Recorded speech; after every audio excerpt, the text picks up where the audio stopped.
গাইতে গাইতে কিছু নতুন কথা বলবো, আপনারা নিয়ে নেবেন।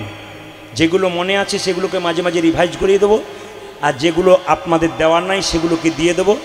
আপনাদের ছোট ছোট বাচ্চাগুলো কীর্তনে আসরে বসেছে কীর্তন শুনতে, মায়ের আপনাদের বাচ্চাগুলো বসেছে। আপনাদের বাচ্চার মঙ্গলের জন্য আমি বলে যাই, আপনারা গয়া, কাশী, বৃন্দাবন সব জায়গায় যাবেন, একটা জায়গা কিন্তু যাবেন, আপনাদের সবাইকে অনুরোধ করে যাবেন হরিবাসরে যারা বসে আছেন। সেটা হচ্ছে আপনারা মায়াপুর ইস্কন মন্দিরে গেছেন, জোরে বলুন হানানা, অনেকেই গেছেন। নবদ্বীপ গেছেন, জোরে বলুন হানানা। কাটোয়া গেছেন, নবদ্বীপের পাশে কাটোয়া, তার কিছু দূরে আপনি শ্রীখণ্ড বলে একটা গ্রাম পাবেন। ওখানে একটা পাথরের গোপীনাথ আছে, দেখলে চমকে যাবেন। অন্য মন্দিরে ভগবানের হাতে নাড়ু থাকে, আসল নাড়ু, কিন্তু ওখানে গেলে দেখবেন গোপীনাথের হাতে পাথরের নাড়ু, তা আবার অর্ধেকটা। ওই পাথরের নাড়ুটা অর্ধেক হলো কেন, আর পাথরের নাড়ুই বা তিনি নিলেন কেন? ছোট্ট রঘুনন্দন 5 বছর বয়সে গোপীনাথকে নাড়ু খাইয়েছিল, সেই নাড়ু খাওয়ার গল্প আপনাদের বলবো, তবে আপনারা তাকান, এটার দিকে তাকিয়ে একবার জোরে উলুধ্বনি দিন সবাই মিলে। বেশ বেশ বেশ, মন দিয়ে শুনুন। কীর্তনের শেষে বংশীধর বাবু তার পরিবারের সবাইকে বলা আছে, কীর্তনের শেষে আপনারা বাতাসা এখানে আনা থাকবে। আপনারা সবাই কীর্তনের শেষে একটি করে বাতাসা নিয়ে কাপড়ের কোণে বেঁধে নিয়ে যাবেন। দাদা ভাইয়েরা আপনারা পকেটে নিয়ে যাবেন। লাভ কি? এই কীর্তন শুনে কি লাভ? লাভ ছাড়া তো কেউ আসে না। লাভ কি? আপনার বাড়ির বাচ্চা যদি খুব চঞ্চল থাকে, খুব দুরন্ত থাকে, মিলিয়ে দেখবেন ভক্তি ভরে এই প্রসাদটা নিয়ে যাবেন। আস্তে লীলা শেষে প্রসাদটা নিয়ে যাবেন কাপড়ে কোণে। বৃহস্পতিবার দিন আপনার বাচ্চাকে সকাল 10টার মধ্যে স্নান করিয়ে তুলসী মন্দিরে বসিয়ে একটা তুলসী পাতা আর একটুখানি বাতাসা নিয়ে জয় গোপীনাথ জয় গোপীনাথ বলে কপালে 3 বার ঠেকিয়ে তার মুখে দেবে। বাচ্চাটিকে প্রতিদিন মায়ের কর্তব্য হবে 1 ঘটি করে জল তুলসী মন্দিরে দেওয়া।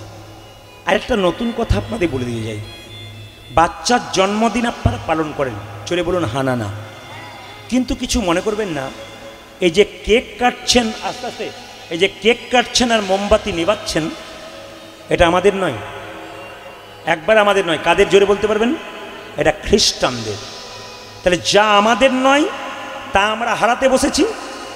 যা আমাদের নয়, আমাদের জিনিসটাকে কেউ নকল করছে না, কিন্তু অন্যের জিনিসটাকে আমরা ঘাড়ে বোঝা চাপাচ্ছি।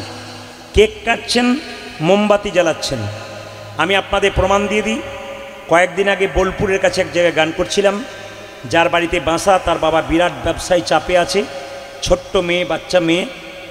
তার বাবা আমাকে বলল, জানেন প্রদীপবাবু, আমার মেয়ের জন্মদিন ছিল, আমি একটা বড় অনুষ্ঠান করব ভাবলাম। তো মেয়ে আমাকে বলল, বাবা তুমি কীর্তন শোনো? বলে কার? প্রদীপবাবু। বলে কেন? উনি বলেন যে কেক কাটতে নেই, ওটা আমাদের নয়, মোমবাতি জ্বালিয়ে নিভাতে নেই, ওটা আমাদের নয়, আর আমার যেদিন জন্মদিন পালন হবে সেদিন কিন্তু নিরামিষ হবে। কেন? একটা পাখিকে প্রাণ নিয়ে মেয়ের তুমি মঙ্গল চাইবে, তা কখনো হবে না। একজনের প্রাণ চলে যাবে আর একজনের প্রাণ বাঁচানোর জন্য চেষ্টা করবেন না, এটা কোনো মতেই সম্ভব নয়। আজকে খুব দামি দামি কথা আপনাদের দিয়ে যাব, শুধু বলে যাই, মোমবাতি জ্বালানোর সময় এটাই তো করেন, কেক কাটেন, হ্যাপি বার্থডে টু ইউ ফুস, না কি বলছেন? মানে এটার মানে এখানে এতজন এসছেন, হাত তুলে কেউ বলতে পারবেন এটা মানে কি? একবারে বলতে পারবে না। খালি কেন? ওরা করে তাই আমরা করি। একজন মাস্টারমশাই আমাকে বললেন, প্রদীপবাবু আমার নাতির আজকে জন্মদিন, একটু যাবেন, আশীর্বাদ করে দেবেন। বললাম যাবো, ওনার বাড়িতে বসে আছি, ওই একই জিনিস, হ্যাপি বার্থডে টু ইউ ফুস। আমি তখন বললাম, মাস্টারমশাই মোমবাতি জ্বালিয়ে নেভালো কেন? মোমবাতি জ্বালিয়ে নেভানো কেন? আর কেন ওই কেকটা কাটা হলো? ওই পাশের বাড়ির সব করে তাই করছে আর কি। মানে ভদ্রলোক নিজেও জানে না।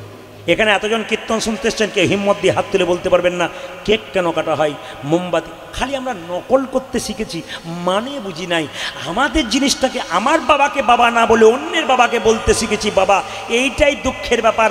সনাতন ধর্ম এত সুন্দর শিক্ষা দিল, সেই মায়েরা ছেলে মেয়ের জন্মদিনে এইদিকে ছেলে মেয়ের জন্মদিনে পরমান্ন পায়েস তৈরি করে গোবিন্দের চরণে দিন, দুটো তুলসী পত্র দিয়ে ভগবানের কাছে প্রার্থনা করুন, প্রভু ভবিষ্যতে আমার ছেলে যেন কৃষ্ণ ভক্ত হয়, একটু প্রসাদ ভোজি। কত সুন্দর চাওয়া বলুন তো। এই চাওয়াটা পৃথিবীর কোনো ধর্মে আছে? তাকাবেন, কোনো ধর্মে আছে? নাই।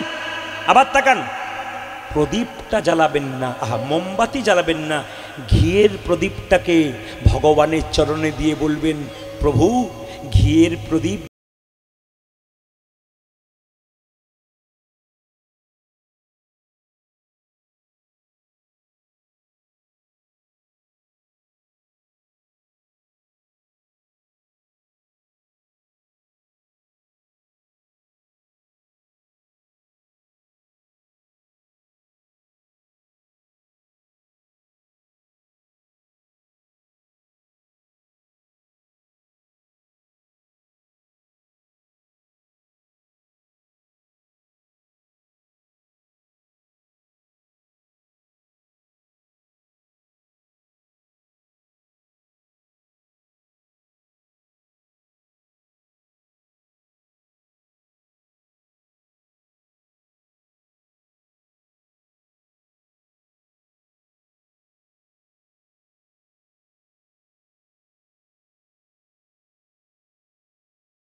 যে গাছে ফল ধরে তার ডালটা নিচের দিকে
আপনারা বাড়ি করেছেন, জোরে বলবেন, ডাইনিং রুম করেছেন, বেডরুম করেছেন, কুকিং রুম করেছেন, ভগবানের জন্য রুম করেছেন, জোরে বলুন। কিছু চিবাবেন না মুখে, হ্যাঁ না বলুন। কি করবেন? করেছেন ভগবানের জন্য মন্দির করেছেন। ভগবানের জন্য মন্দির করার একটা নিয়ম আপনাদের বলে দিই। কোন জায়গাতে করবেন? ভগবান তো ছোট, বেশি বড় দরকার নেই।